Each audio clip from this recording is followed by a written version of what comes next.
Assalamualaikum warahmatullahi wabarakatuh. Perkenalkan, nama saya Jikri Yuliandra dengan NPM 2023 015 00 006. Saya dari Universitas Indah PGRI.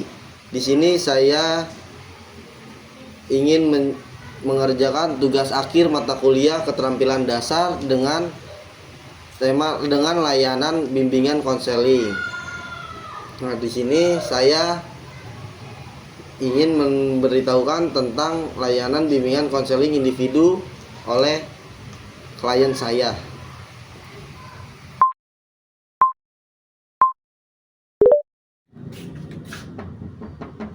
Assalamualaikum. Salam. Ya, dengan Mas Aal ya? Ya. Yang sudah berjanjian ya? Ya. Silakan masuk, Mas. Ya. Ya, Mas, dengan siapa, Mas? Dengan Mas Alwan. Oh, Mas Awan. Ya. Mas Awan dari mana? Saya dari rumah. Dari rumah. Ya. Dari rumah sengaja ke sini. Ya. Dari rumah. Ke sini naik apa, Mas? Saya sini naik motor sih. Oh, naik motor. Ya. Mas ke sini pertama nih, Mas ya. Mas pertama kali untuk konseling seperti ini. Ya, pertama kali. Oh, pertama kali. Santai aja, Mas, minum dulu tuh, Mas. Ada minum dulu. Ya. Minum dulu, Mas, kali capek di jalan kan ya, Mas ya. Ya. Capek atau gimana di jalan tadi? Panas di jalan, Mas. Ya, lumayan sih panas. Nggak hujan kan ya? Enggak. Enak, alhamdulillah. Macet kan? Berapa kilo, Mas, kira-kira dari sini ke sana? 1 kilo sih. Mas dekat ya di situ berarti ya. Iya. Oh. Ya, Mas pertama kali di sini konseling seperti ini pertama kali kan? Ya. Nah, Mas, di sini saya sebagai konselor, Mas sebagai klien, saya di sini ingin memberitahu dulu pada Mas bahwa setiap konseling itu ada namanya asas-asas, Mas. Asas-asas konseling itu yang pertama ada asas empati dan pemahaman.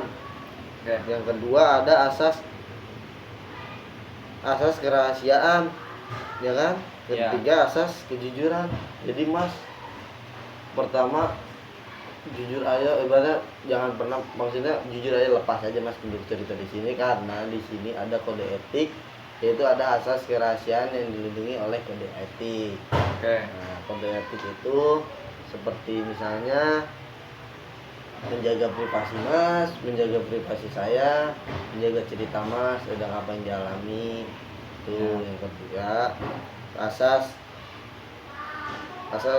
kejujuran. Jadi jangan menghambat Mas untuk melakukan konseling gitu, Mas. Ya. Jadi Mas cerita aja.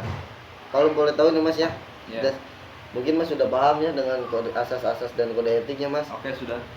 Nah, Mas, boleh diceritakan awal permasalahannya apa tuh, Mas ya? Jadi saya itu di sini ingin bercerita karena tidak ada tempat cerita.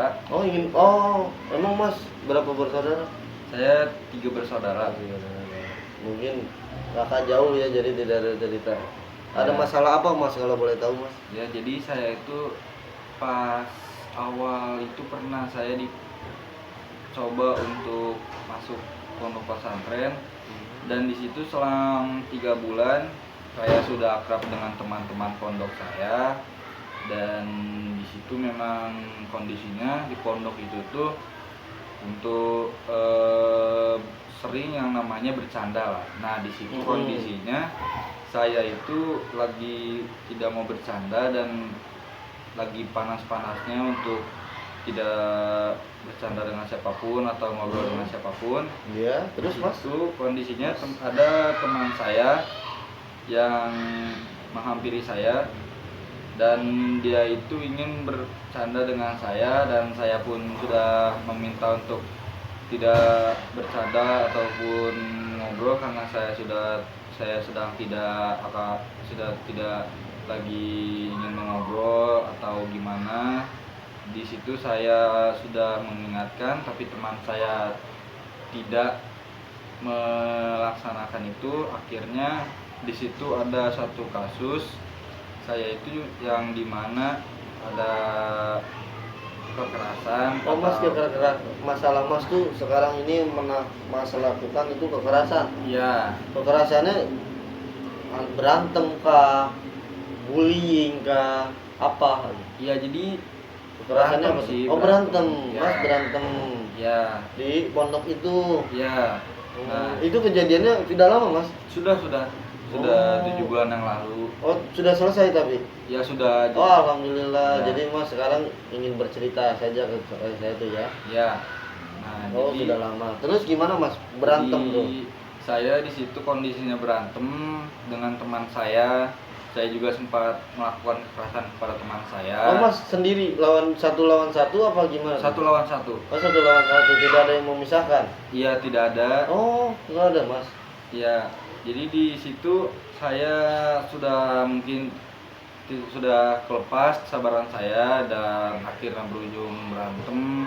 Selang berantem itu 3 hari atau 5 harian, ada si keluarga korban mendatangi saya untuk meminta pertanggungjawaban karena si korban itu sudah masuk rumah sakit babak Oh si belur. korban sempat meminta pertanggungjawaban Iya, kepada si saya. pelaku, Iya. kepada mas. Iya. Karena si berarti cukup parah ya mas untuk berkelahi ini.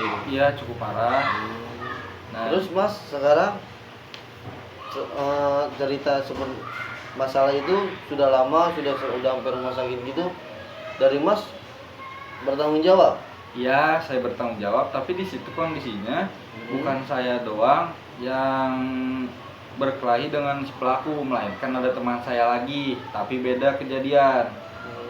Nah, di situ saya kondisinya teman saya dengan si korban itu tidak tahu inti permasalahannya, tapi di situ pas saya dimintai pertanggungjawaban, teman saya yang menjadi pelaku kedua juga itu ada, dipanggil juga dan dipanggil orang tuanya untuk menangani si korban itu dengan kayak biayanya, dan di situ pun orang tua saya sempat kaget karena orang tua mendengar mas cerita itu. siap untuk bertanggung jawab. Ya, siap. Nah, jadi di situ tuh saya di kejadian itu tuh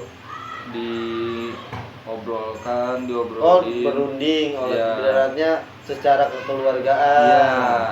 Nah, terus si korban mau untuk secara kekeluargaan. Ya, mau dengan secara kekeluargaan. Berarti awal permasalahannya mas dia ingin bercanda tapi mas tidak ingin bercanda gitu ya, simpelnya mah ya.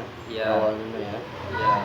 Nah, terus jadi pas di situ tuh saya dengan keluarga korban dan pelaku itu sempat berbicara untuk mengenai biaya. Oh, berarti mas sudah secara kekeluargaan ya mas ya? Iya. Jadi tapi gimana tuh mas hasil secara kekeluargaannya tuh mas? Ya, awalnya si korban itu keluarganya meminta biaya pengobatan si korbannya itu atau anaknya itu sebesar 50 juta. Gede juga ya.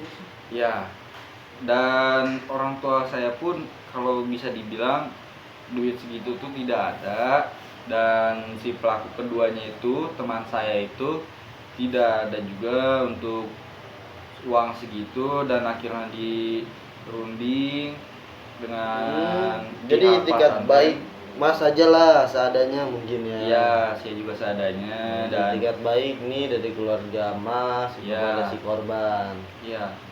Terus dari permasalahan semua ini nih mas ya. Iya. Kan sudah secara keluargaan mungkin sudah sampai situ. Saya apa ada lagi? Sebelum itu tuh saya tuh berbicara dengan keluarganya pas sebelum keluarga saya datang. Oh, mas sempat bertemu dengan si korban dan keluarganya. Iya. Baru dengan orang tua mas. Iya. Oh, terus mas? Nah, di situ tuh saya bertemu dengan keluarga korban di ruangan pesantren.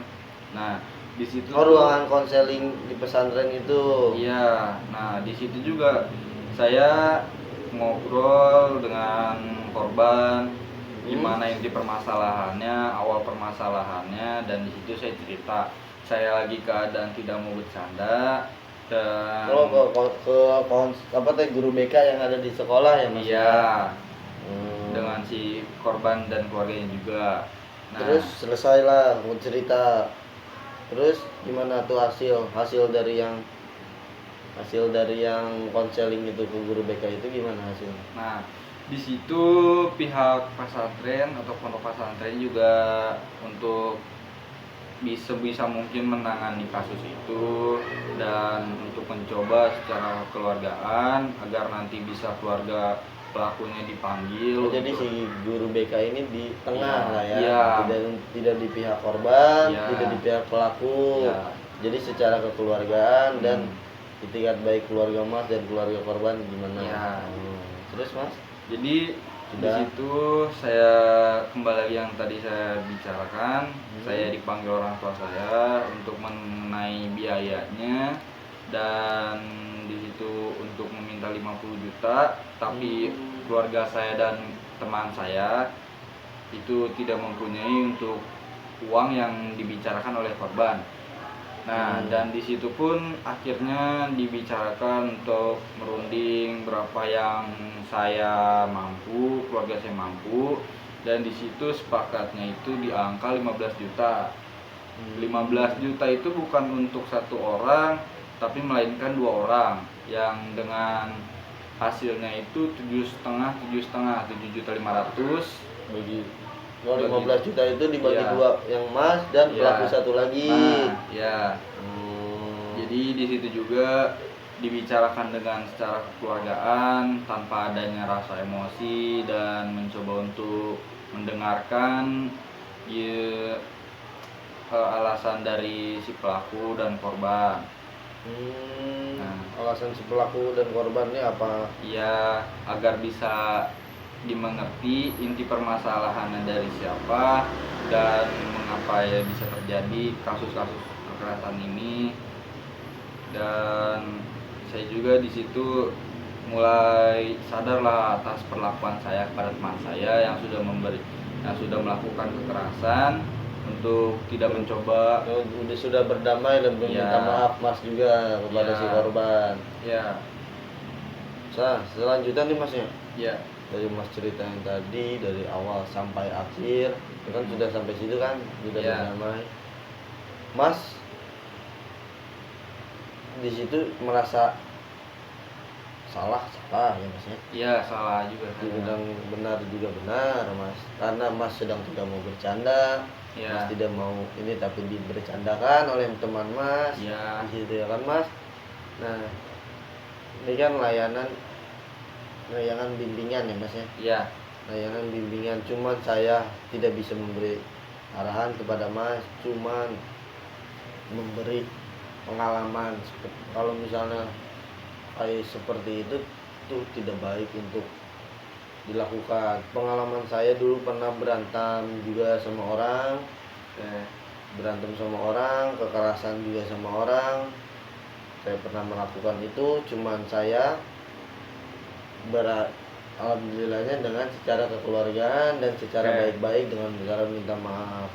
Nah Mas, sekarang keluarga Mas dengan Mas baik-baik saja. Iya, baik-baik saja. Saya juga tidak ada hal-hal yang lain. Jadi gimana, tidak ada kan? Tidak ada. Saya juga di kondisi itu saya meminta maaf kepada orang tua saya dan orang tua korban untuk tidak mengulangi kesalahan yang kedua kalinya.